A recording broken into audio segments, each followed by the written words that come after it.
Assalamu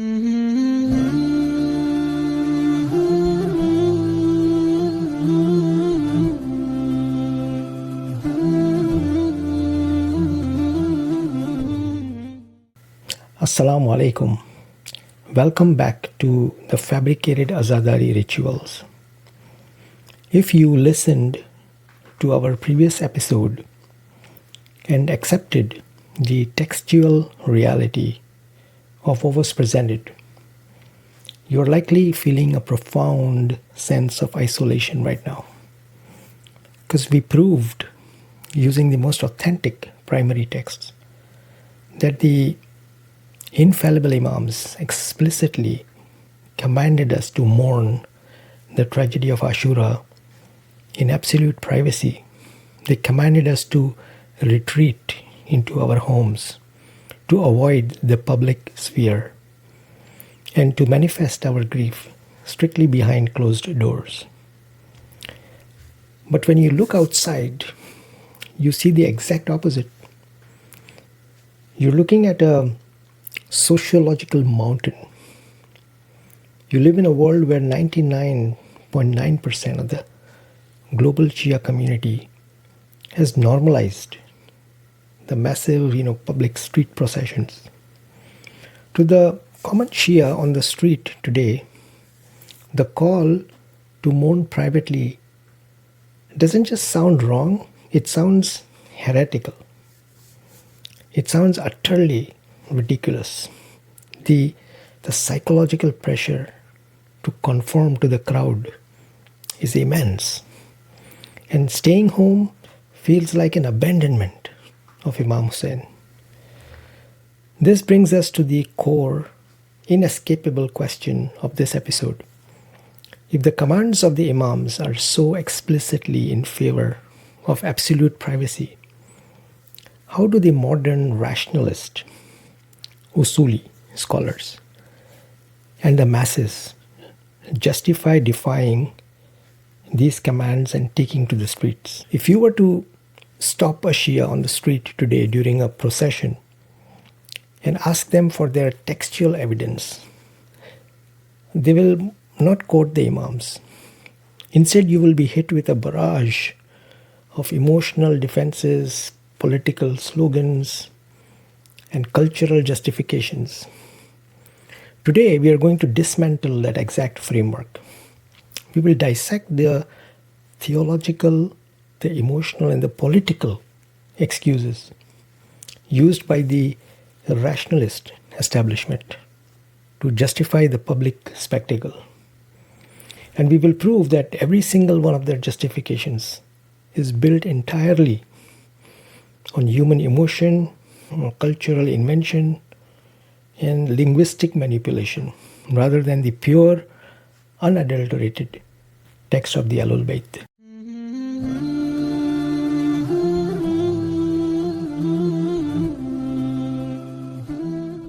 Before we can even look at their modern excuses, we must establish the absolute baseline of our theology.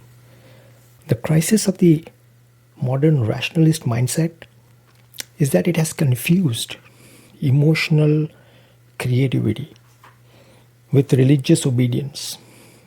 And to cure this disease, we have to define three Arabic words that the modern establishment has entirely hollowed out.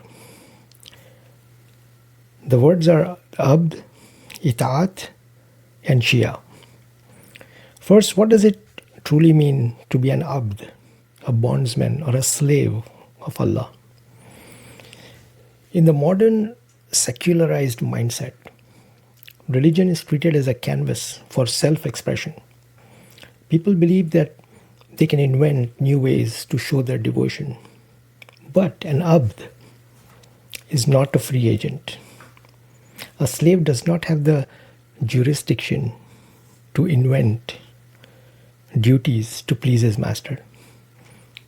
True worship is defined by one mechanism and one mechanism only: waiting for the hukum, the divine command, and executing it exactly as prescribed.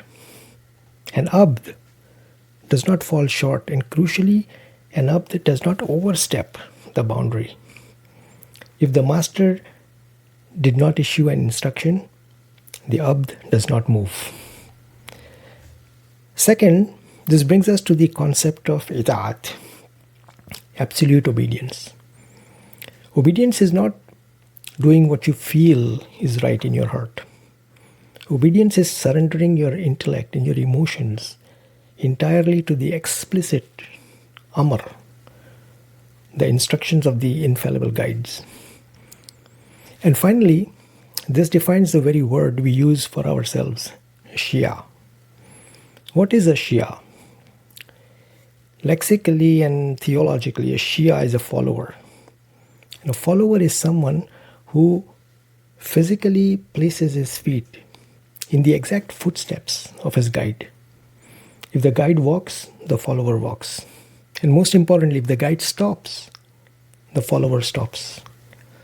A true Shia never initiates an action in the religion for which he does not have a clear, explicit amr from the Imam. A true Shia halts exactly where the Imam halted.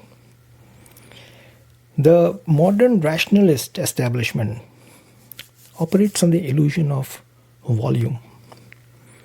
They believe that more is inherently better.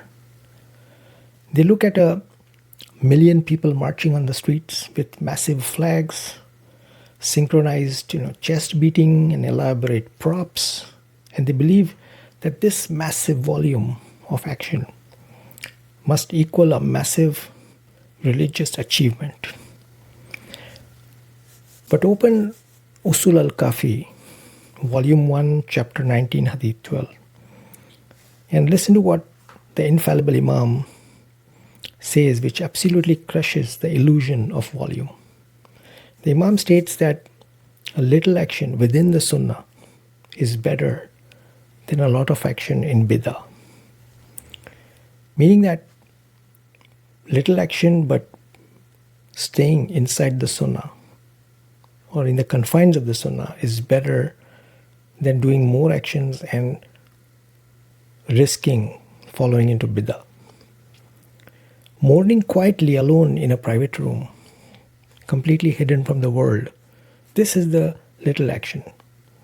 But because it perfectly aligns with the Sunnah of absolute seclusion commanded by the Imams, it is infinitely heavier on the scales of Allah than millions of people marching in a synchronized, invented public parade. The rationalist establishment read the Hadith. They looked at the flawless, highly detailed step-by-step instruction that the Imams provided to mourn privately. But they decided that it was not enough. They decided to step outside the boundary. They invented rituals and public spectacles for which no explicit amr exists in the entire classical corpus. By inventing actions where the Imam did not instruct them, they have abandoned the station of the abd. They have violated the condition of Ita'at, and they have stepped out of the footsteps of the infallible, losing the very definition of a Shia.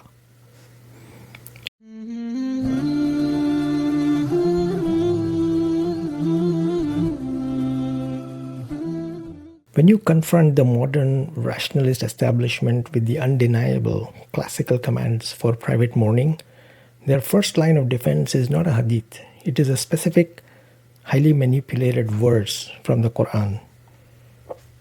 They will point to Surah Al-Hajj, verse 32, which reads that, "And whoever honors the symbols of Allah, Sha'a'ir Allah, indeed it is from the piety of hearts."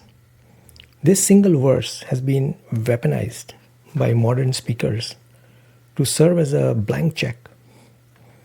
The rationalist framework uses this verse to argue that Imam Hussein's sacrifice is the ultimate symbol of Islam, Sha'a'ir.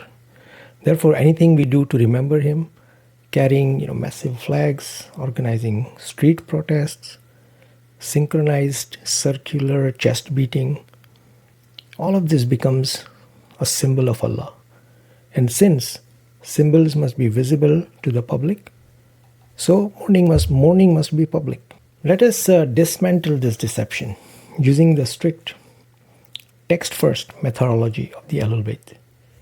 In the jurisprudence of the infallibles, the Sha'a'ir, the symbols or rituals of Allah, are strictly tawqifi.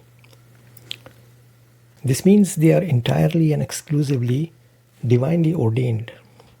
A human being cannot just artificially invent a cultural practice, attach it to the religion and force Allah to accept it as his symbol.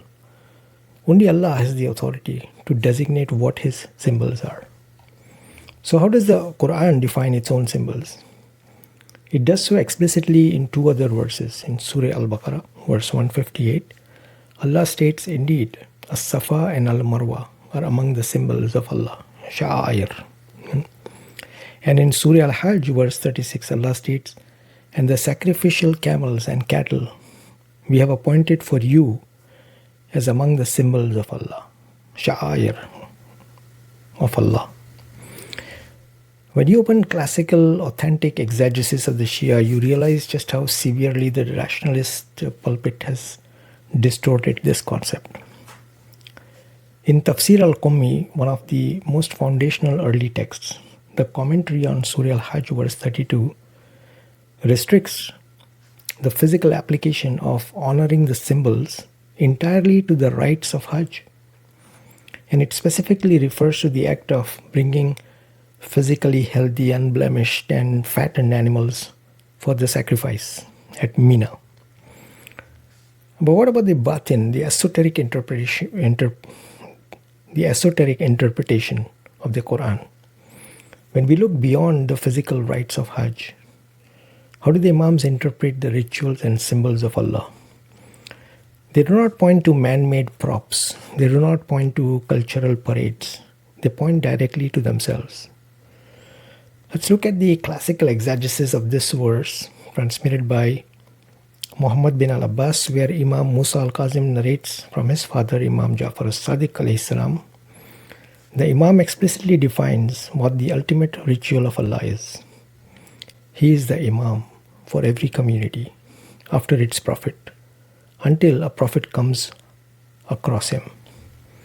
The infallible Imam himself is the symbol. The Imam himself is the living ritual of Allah. Now, if you search the entire classical Shia Hadith corpus, searching, for example, Usul al-Kafi, Wasail al-Shia, Kamil al-Ziyarat, you will not find a single Hadith, not one, where an infallible Imam points to a physical mourning prop, a black shirt, a flag, or some public street procession, and categorize that under the term Sha'a'ir of Allah. The absence of evidence is the evidence.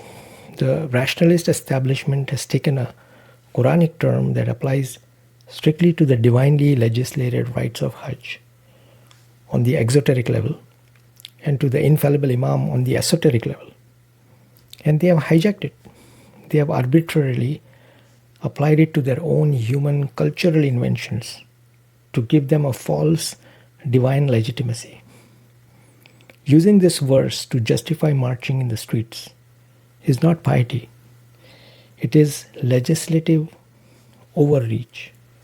And it's a dangerous manipulation of the Book of Allah.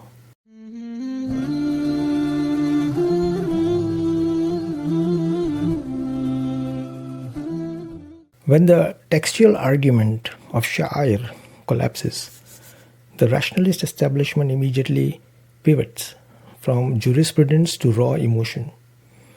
They deploy their second line of defense, the limitless nature of Mawaddah, meaning boundless love. They point to the Quranic mandate to love the al-Bayt, and they argue that love cannot be contained, restricted, or legislated. To validate their massive public spectacles, their scholars rely on a specific jurisprudential mechanism called urf, which is the cultural norm or the custom of the time. The argument they present to the masses sounds emotionally intoxicating. They say every culture expresses grief differently. Because the tragedy of Karbala is so massive, sitting in a quiet room is not enough.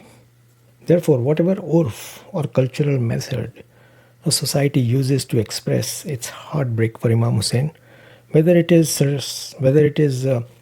synchronized, circular chest beating, or carrying massive theatrical props, or parading in the streets, all of this is automatically accepted by Allah as a rewarded act of Mawaddah.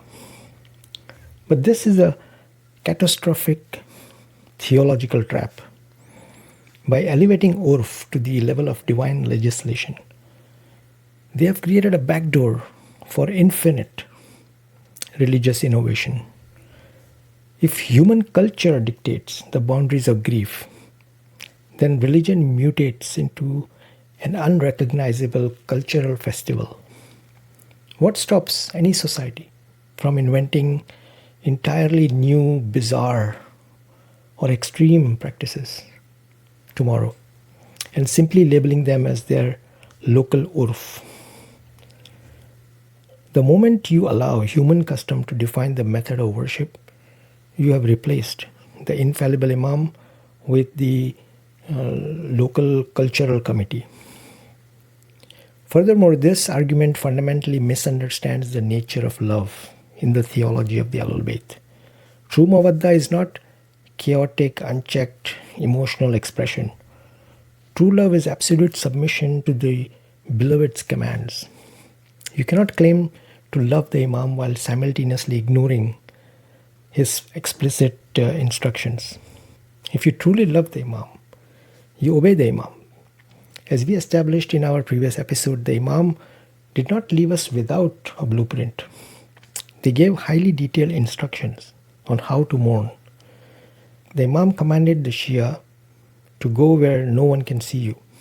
He commanded the grief to be manifested strictly inside the closed doors of the home. If the Imam tells us to stay at home and we choose to walk out into the street and perform a synchronized ritual for a crowd because our culture demands it, then we are not displaying love for the Imam. We are displaying love for our own cultural performance. We are prioritizing the traditions of our forefathers over the explicit text of the al-Bayt. Parading in the street in direct defiance of the Imam's command for absolute privacy is not boundless love. It is blatant disobedience, masked as devotion.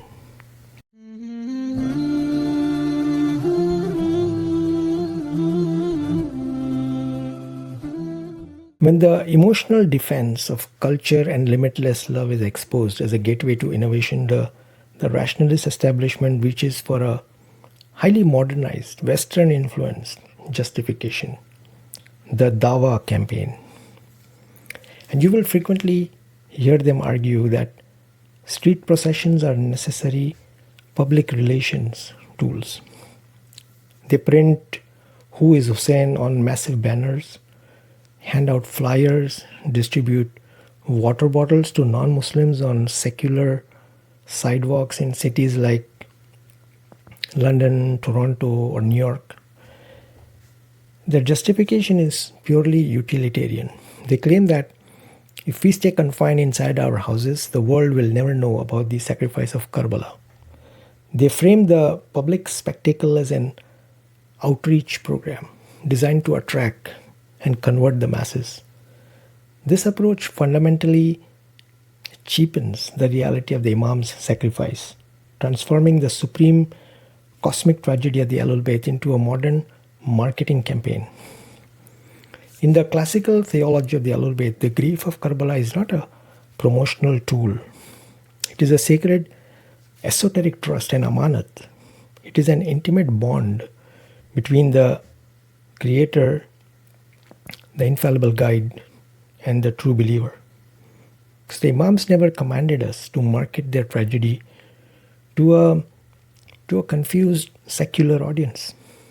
They commanded us to internalize it, Recall the historical reality we established in the previous episode. Did Imam Jafar Sadiq command the poet Abu Harun al-Makfuf to go out into the bustling marketplace of Medina and recite his heart-rending elegies so the non-believers could hear about Karbala? Absolutely not. The Imam brought him into his private home, placed his family behind a curtain, and heavily insulated the mourning from the outside world. The Imams were aggressively protective of who had access to this grief. Throwing this sacred, intense mourning onto a public street for the casual gaze of uninitiated onlookers is a desecration of that privacy. The tears shed for Imam Hussain are not meant to be a spectacle for a passerby who is holding a coffee cup and recording the strange cultural parade on their smartphone. When you march in the street for Dawah, you are seeking the attention and validation of the outside world. But in the pure text-first methodology of the Shia, the only validation required for our grief is the gaze of Allah and His proof. The religion of the al-Bayt does not need a public relation campaign to survive, and it certainly does not need us to violate the mandate of absolute seclusion to save it.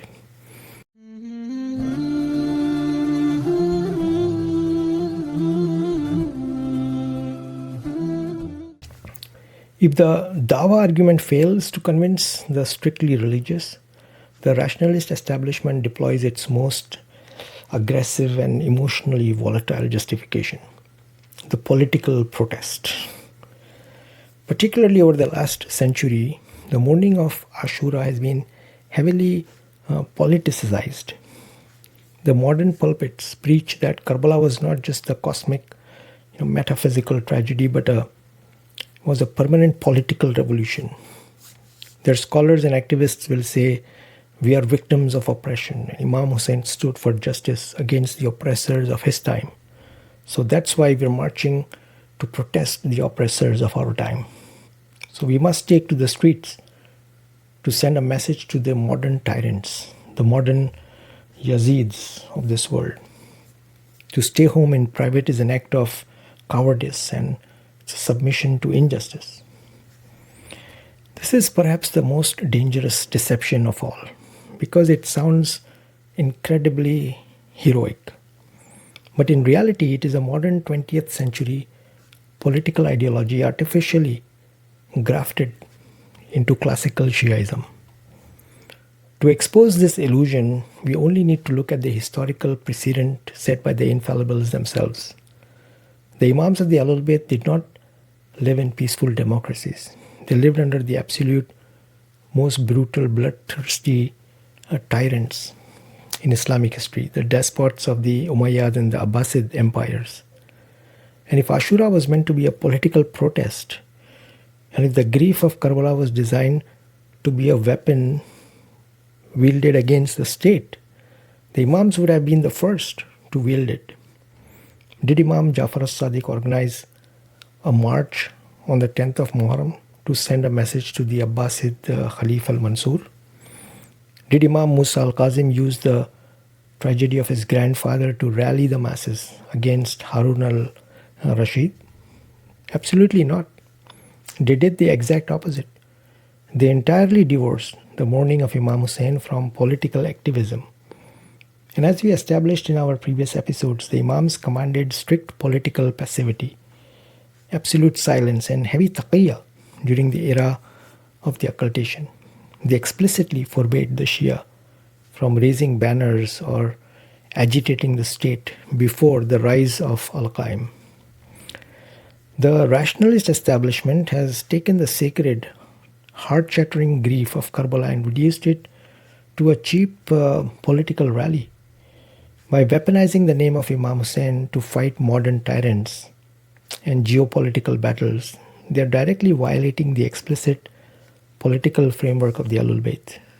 The Imams commanded us to mourn their grandfather, to achieve spiritual purification and proximity to Allah, not to send a political message to a secular government.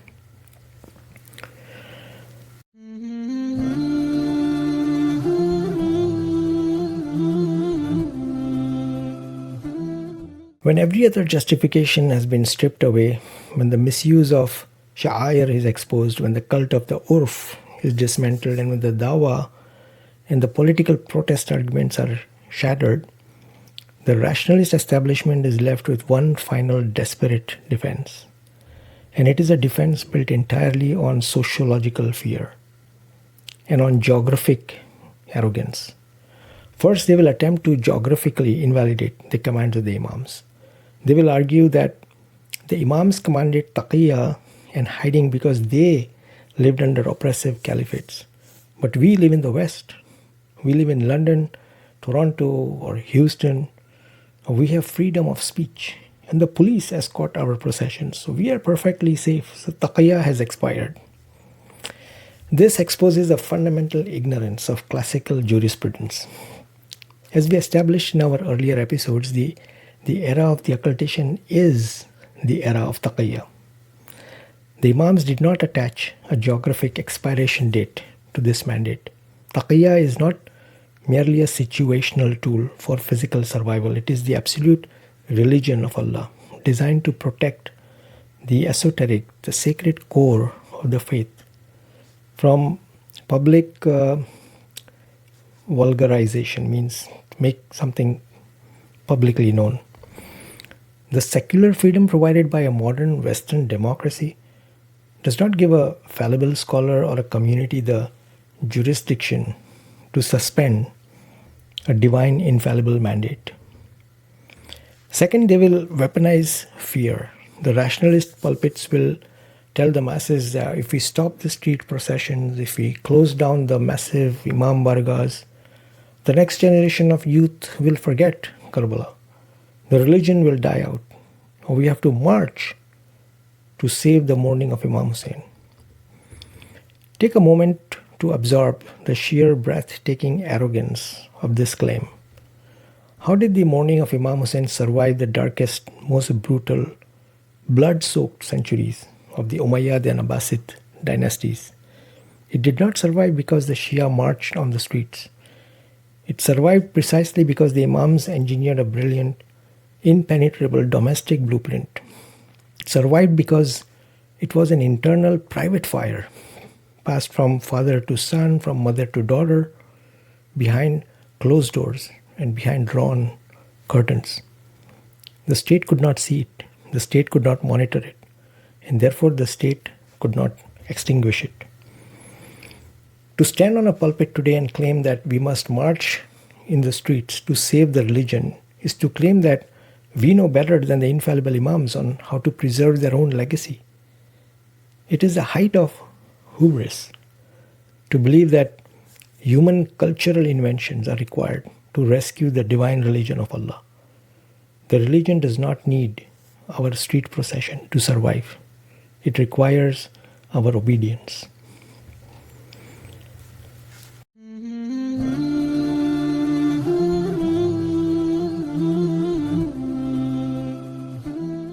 Place the infallible text next to the modern cultural practices, and the contrast is devastating.